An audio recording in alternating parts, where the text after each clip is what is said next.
Hello everyone, welcome to Aspire and Achieve with DS. আজি আমি ভিডিঅ'টোত APSC প্ৰিলিমছ সিলেবাছ ডিসকাস কৰিবলৈ আহিছো। বহুত দিনৰ মূৰত এইটো এটা ভিডিঅ' দিলো। এতিয়া পিছে ভিডিঅ'সমূহ মই কন্টিনিউ দিম আৰু আজি আমি সিলেবাছখনৰ প্ৰিলিমছ, মেইনছ এণ্ড ইন্টাৰভিউ এই তিনিটা ষ্টেজৰ প্ৰথমটো আলোচনা কৰিম। প্ৰিলিমছ আমি জানো বা যদি কোনোবাই নাজানো তেতিয়াও আমি আজি শিকি লওঁ যে APSC পৰীক্ষাটোত তিনিটা ষ্টেজ থাকে।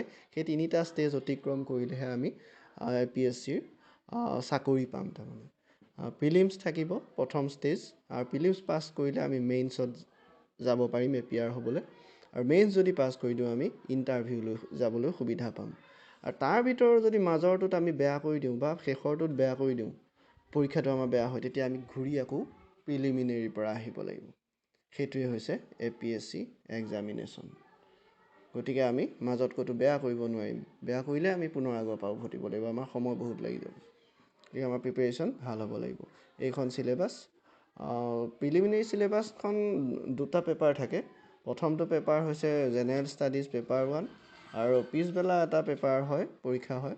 সেই পেপাৰটোৰ নাম হৈছে CSAT, civil services aptitude test. তাত কি থাকে, কি কৰিব লাগে, কেনেকুৱা মাৰ্ক পাব লাগে, সেইখিনি আমি পিছত ডিছকাছ কৰিম বেলেগ এটা ভিডিঅ'ত। এইটোত আজি আমি জেনেৰেল ষ্টাডিজ পেপাৰ 1 আলোচনা কৰোঁ আহক। তাত 200 মাৰ্ক থাকে, 100 কুৱেশ্যন থাকে, মানে 100 কুৱেশ্যন পূৰণ 2কৈ মাৰ্ক থাকিব আৰু 200 মাৰ্ক, আৰু 2 ঘণ্টা সময়ত আমি সেইখিনি কমপ্লিট কৰিব লাগিব। গুৰুত্বপূৰ্ণ কথাটো হ'ল ইয়াত নিগেটিভ মাৰ্কিং ছিষ্টেম আছে, আৰু নিগেটিভ মাৰ্কিং ছিষ্টেমটো হৈছে 0.5।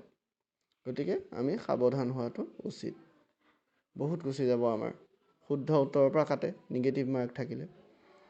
বাকী MCQ আহিব সকলোখিনি, এটা MCQত 2 মাৰ্ককৈ থাকিব, বহুত বেছি থাকে।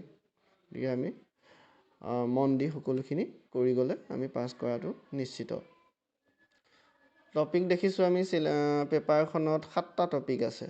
প্ৰথমটো আছে current events of national and international importance, তাৰপিছত আছে history of India and Indian national movement, তাৰপিছত আছে India and world geography, physical, social, economic geography of India and the world, তাৰপিছত দেখিলোঁ Indian polity and governance, constitution, political system, Panchayati Raj, public policy, rights issues etcetera.